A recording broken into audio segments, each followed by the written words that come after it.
Hello， 大家好，歡迎大家收睇今集嘅節目，又係 Joseph 心理諮詢室嘅時間。Joseph 喺呢個頻道呢，多數呢都係分享緊一啲精神健康嘅資訊啦。其實呢，有陣時都想將一啲心理學或者係社會學有趣嘅現象呢，係同大家分享下噶。當中呢，除咗會有一啲知識講下，咁亦都有時會有啲好顛覆性，或者呢係 Joseph 個人比較獨到嘅見解，都想同大家講下嘅。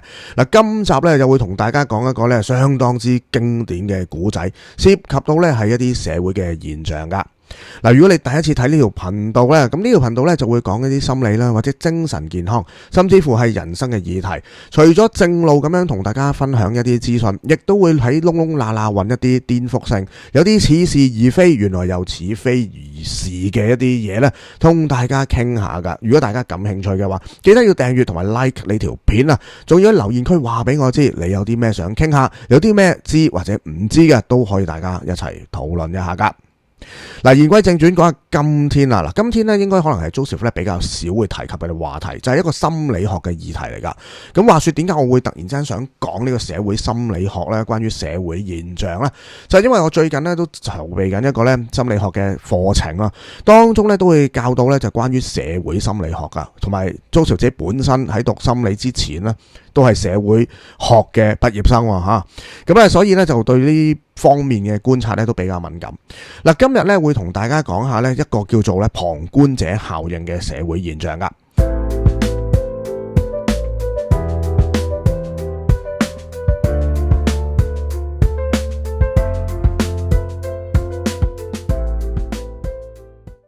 唔知大家咧有冇試過搭地鐵嘅時候，可能咧見到有啲孕婦行入嚟咯噃啊，但係咧可能喺一段時間裏邊咧都未有人咧係去讓座噶。講到呢度咧，好自然咧就會聯想起好多人就會講，係啊，而家嘅社會啲人咧好自私自利噶吓，見到老人家、孕婦咧都唔會主動讓座噶，咁有好多呢啲咁嘅爭論啦。當然今日咧Joseph就唔係想討論咧關於呢個讓座嘅議題噶，反而就想講下咧唔係太主動讓座，甚至乎冇人讓座呢個社會現象背後咧係有冇一啲心理嘅因素咧係點樣去解釋噶？旁觀者效應咧就可能咧可以解釋到呢個現象啦，因為當呢個孕婦出現嘅時候咧，就算有啲人坐咗喺度，其實都唔介意或者甚至乎好想讓座嘅噃。但係咧基礎於所謂嘅旁觀者效應，大家都會覺得咧自己只係其中一個旁觀者啫，我唔讓都可能會有人讓噶，就算我想讓都好啦，都睇下會唔會有人想讓咗先呢？等等。有好多呢啲咁樣嘅一啲考慮咧，就會淡化咗咧自己咧係去讓座或者係去幫人嘅嗰個動機啊。咁呢個旁觀者效應咧就非常之出名噶。喺呢個心理學上面咧，基本上咧都一定會學到啊，特別係社會嘅心理學啦。咁呢度咧Joseph就想咧即係講下書啦。當然啦，頭先嗰個咧只係我哋生活上面嘅例子啫。跟住落嚟咧就會講呢個好重要嘅故事啊，就係咧講呢個旁觀者效應裏邊嘅經典案例，發生喺1964年噶。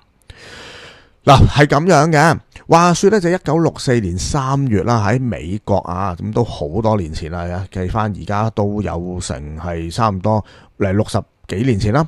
咁咧就有一位咧叫做 Kitty Genovese 嘅一位女士啊，佢喺皇後區紐約嘅皇後區咧就被謀殺咗噶。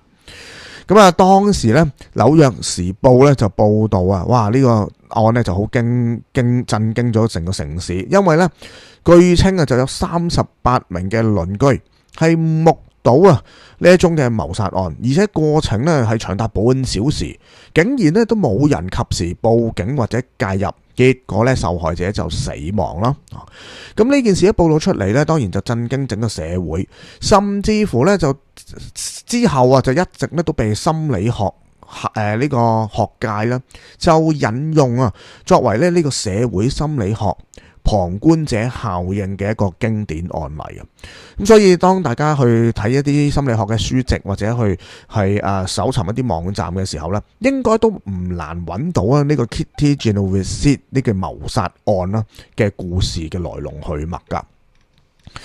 呢件案發生咗啦，亦都咧即係被心理學界咧去視為一個好經典嘅案例，解釋點解咧原來咁多人睇到啲咁嚴重嘅案件都竟然唔出手幫助啦，係因為人數越多啊，就越唔覺得自己需要做呢件事，或者越覺得有人會做咗呢件事啊嘛。咁啊解釋咗咧類似嘅一啲心理現象。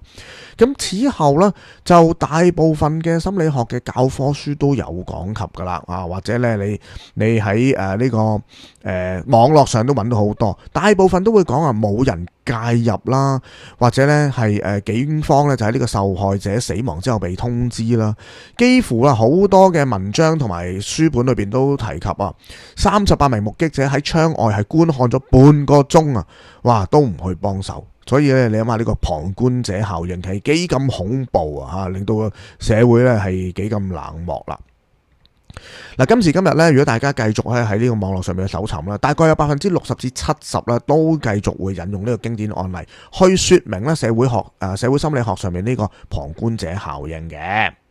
好啦，但係咁，今日咧 Joseph 就想同大家咧就講埋下半部分。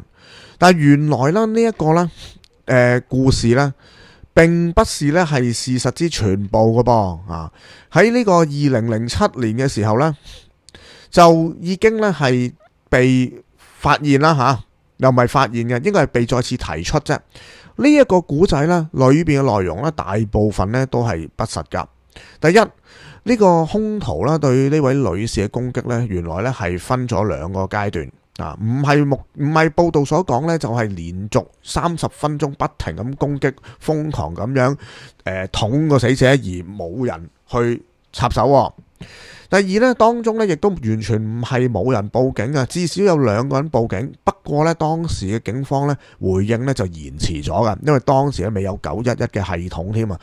咁所以咧就可能冇警察嚟啦，咁啊當咧就冇人報警啦。